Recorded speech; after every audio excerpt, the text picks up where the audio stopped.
Hello and welcome to another edition of SoccerBeat. And what a week it has been. South Africa, the giants of African football, has qualified for the FIFA World Cup in 2026. And with me is my good friend, Idah Peterside. Idah Peterside is with me.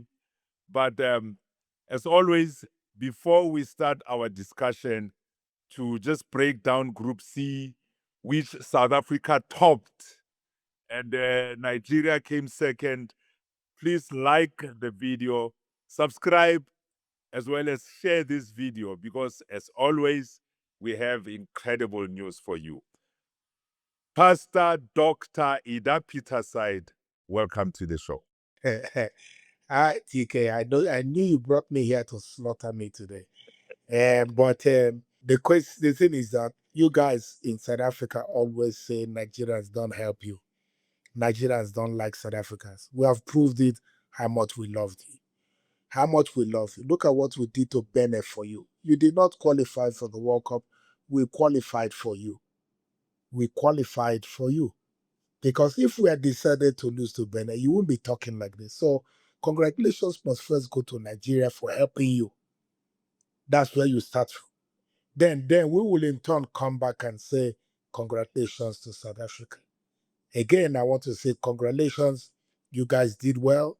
The football in South Africa has improved tremendous for a team to have lost 3 points and still qualified. Kudos, kudos. I really say well done to South Africa, the coach, the boys fought spiritedly to be able to get here. And we're happy. We're happy that this is what we want to see in Africa. We want to be able to see that our teams have the guts and the grit to fight. Okay, that these teams that we're building in Africa will not just be one night stand in Africa, but they can go to the World Cup, can go to the World Cup, 10 teams, I suppose, and prove that we've come of age. For me, that's the beauty of these qualifiers. Pastor, we as South Africans are very humbled that the Super Eagles beat Benin, but not only for us, but for yourselves as well. You know, we said there is this cooperation between Pub and Fufu, between Nigeria and South Africa. And you proved it yesterday, you know, and we thank you for that. But be honest, Pastor. You also did it for yourself because if you didn't win, you were out completely. Now, at least Nigeria has qualified for the playoffs. That's very important because we do need Nigeria at the World Cup, you know, to represent the continent. Yes, obviously, we did it for ourselves. We were excited in one hand because what we knew for a very long time just manifested yesterday. What we knew was that we had a team, we had the players, and they could perform. So the argument and the attack on the players has been, it's like a child, that is an A student and it comes back with a C and with a B. It's annoying because he has the potential. So for us yesterday, it was a point that we are good enough. We're good enough to beat teams. Look at Benin; we're topping the league. I mean the group, but we beat them, and we beat them soundly. Imagine if we're taking the same form earlier. 2 games cost us here: Zimbabwe and Lesotho. We played draw. You can't draw with Lesotho and Zimbabwe in in Uyo in Nigeria. And after that, a lot of things went south. So I hope they will realize it. The playoff is going to be very challenging. Who's been paired with Gabon, Obama and his team? It shows that they are rising, just like Cape Verde. They are rising. They are proving to be a team on the rise. But we have to say, okay, we're Nigeria. We're superpower too. We need to be able to prove to Gabon that we're a better team and we're a big name team. And then Congo will play against Cameroon. Yes, Cameroon is another ball game. They're a superpower too in Africa. So we hope that Cameroon will beat DRC Congo and it will be Nigeria versus Cameroon. And in that light, you will see that Africa is producing a giant. Africa is bringing strong teams. South Africa has qualified. There is Tunisia, there is Morocco, there is Egypt. These are huge teams. Ivory Coast yesterday hammered Kenya. It's the sign. A big boy must come to the big boys party. That's what we've been saying. Not playing a draw with or South Africa drawing with Zimbabwe. No, it's not fair. It's not fair to football.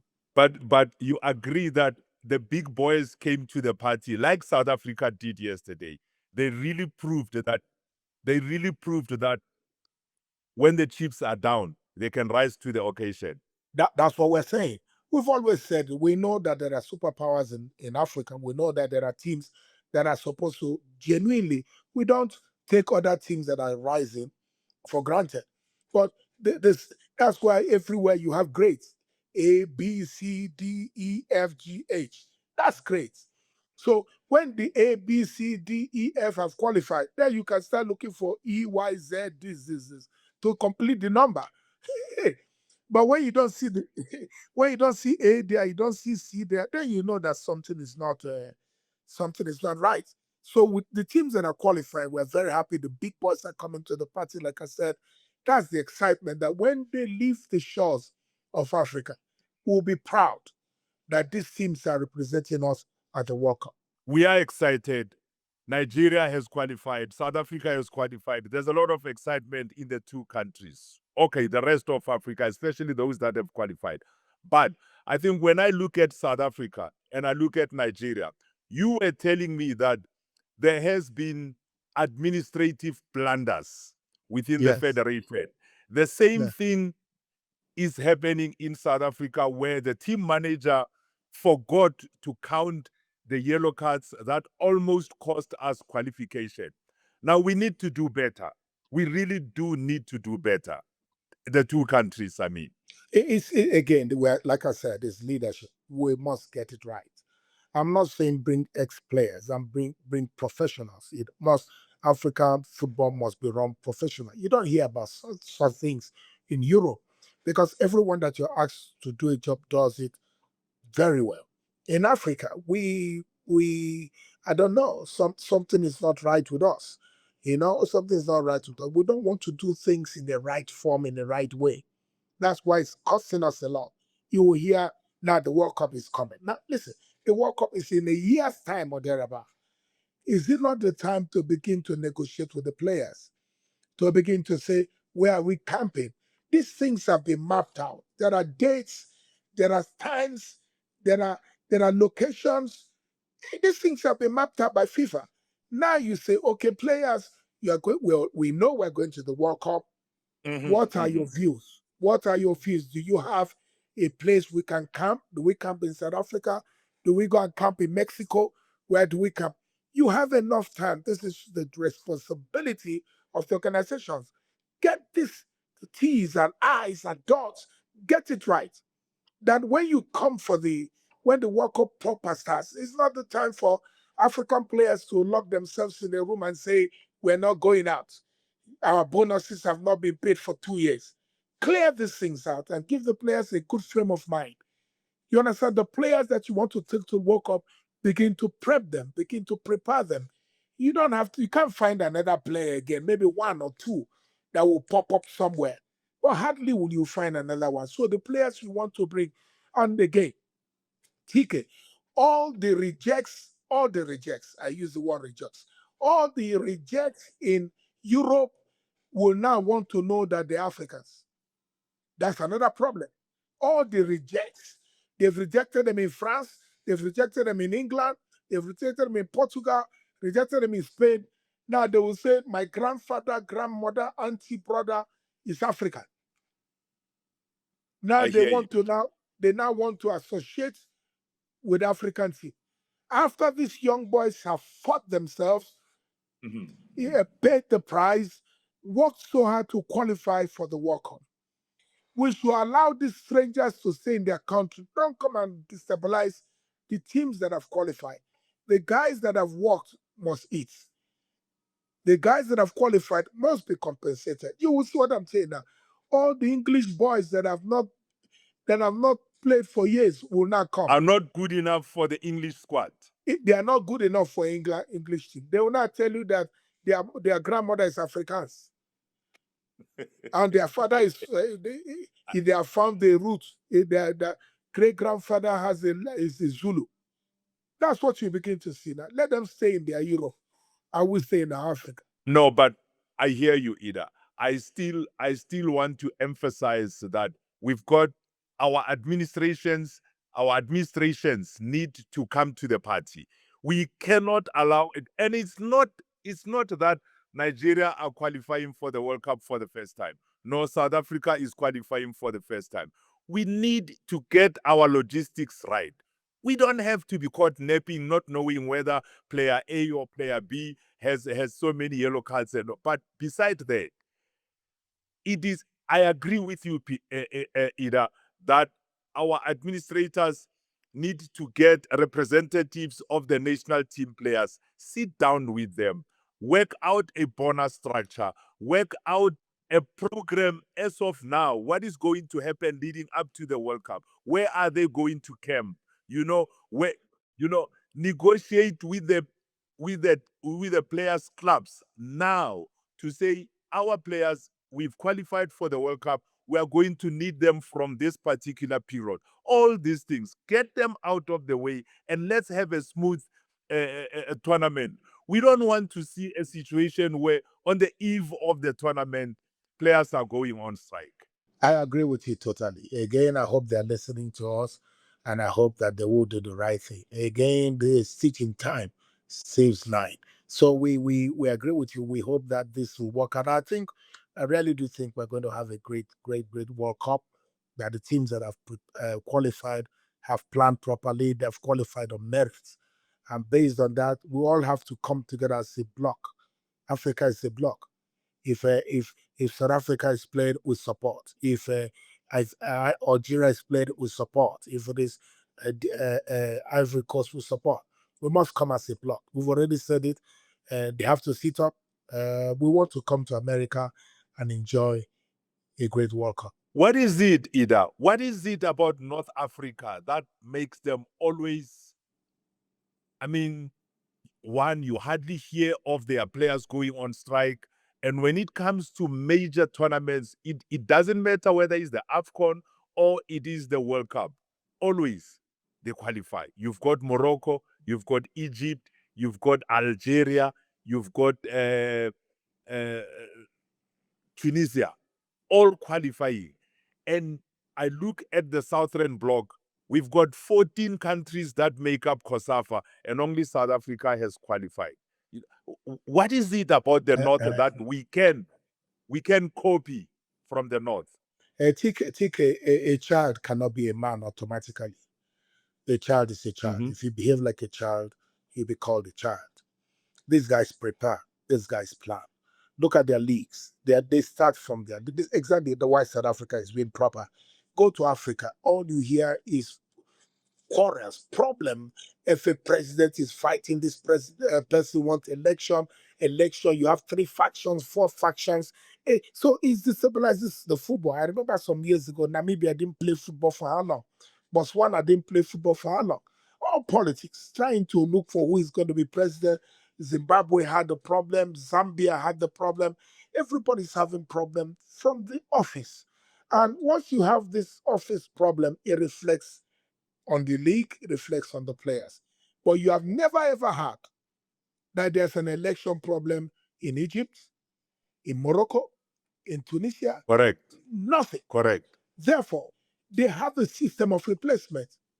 This man is done 3 years. We have an election. The election is fair.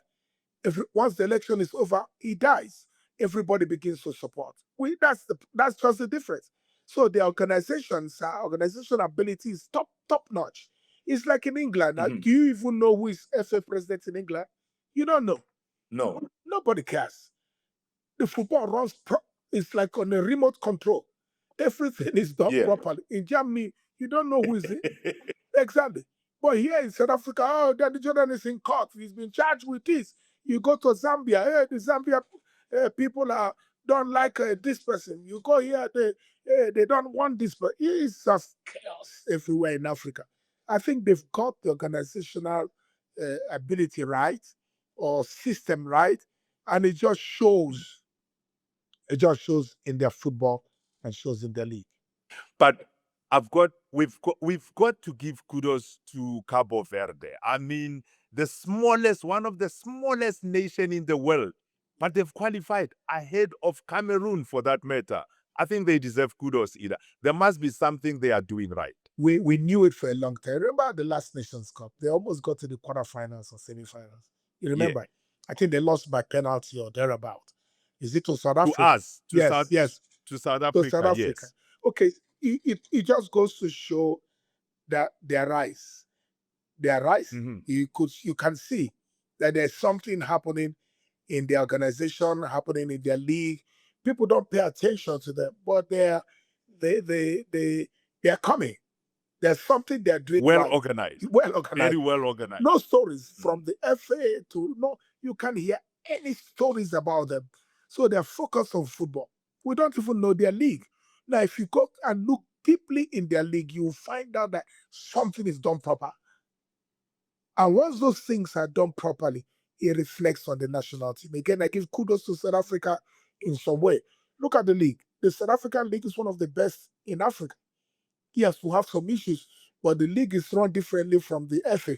So the people running the league in South Africa are very focused. From the time I played here, you could see there's been no scandal. The league has run very properly, and anytime there's a story propping up, it's nicked in the bud. Last time we had some years ago about referee scandals and all, they arrested those referees. You remember? They arrested them, they were cooking bread. Yes, they put them away. For the first time in the history of the World Cup, 9 countries will be going to the tournament. Perhaps we might even have 10 countries. Yes. Depending on whether the 4 countries do, whoever wins out of the playoffs and go to the Yes. intercontinental, we could have 10 countries. Yeah. Is it not time that the 10 countries that might qualify, or the 9 countries, whatever number, we come together, we strategize, we share notes, and we ask Morocco how they managed to get to the semi-finals at the last World Cup, so that at least Africa should get to a stage where we see an African country in the semi-final or the final for that matter. Is it not time that we get together and share notes? Every country has for himself, TK. We're all independent. Because of that independence, it's always difficult to say, this is my secret, that is your secret, give me your secret. Everybody must have his own identity. So it's a little bit different. But we say, because we're called Africa, then we must support Africa. So I might be doing something that is working for me, it might not work for you. Now there are countries in Africa where the government are absolute dictators, right? They are dictators, and those countries where you have dictators, they might not have a problem with money. The president has the purse; he will just say, "How much do you need? $5 million. Boom, take." Now there are countries where it's political, that every time you need money, you go through parliament, like Nigeria. Nigeria, you can't say you want $5 million and they give you. What will happen? The NFF will write to the NSC, then the NSC will now write to the Ministry of Sports, then the Ministry of Sports will now go to the presidency. You see, so yeah, so that process can take a long time while other countries become, so we can't just share notes. How do we get money to go? They'll tell you, hey, we have to go through the process. While some other country, they have military presidents that can dig their hand into the purse and say, take, let's go. You see, so to share the notes sometimes can be a little bit dicey. Yeah.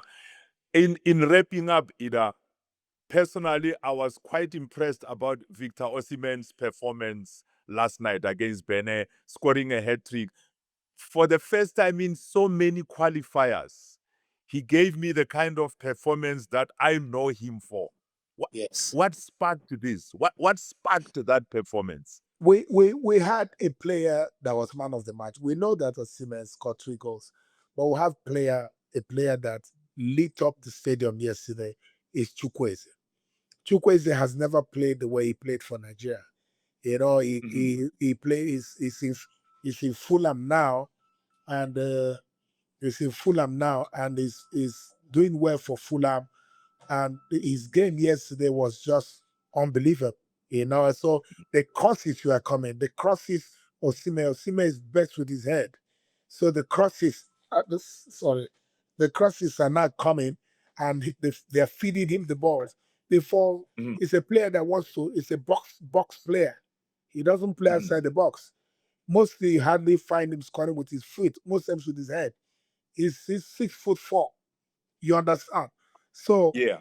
the supplies were coming yesterday, and those supplies made it a lot easier for him to perform. Idah, thank you very, very much. We know there are 9 countries that have qualified for the World Cup, and we could have an extra country out of the DR Congo, Cameroon, Nigeria, as well as Gabon. We wish you the best of luck. And once again, thank you very much for helping Bafana Bafana qualify, but you also did it for yourself. Thank you, Yes. Pastor. All right, congratulations. So we cannot stop by saying South Africa, congratulations. You did us proud. Remember, I'm South African too, so I'm happy that South Africa is going to the World Cup.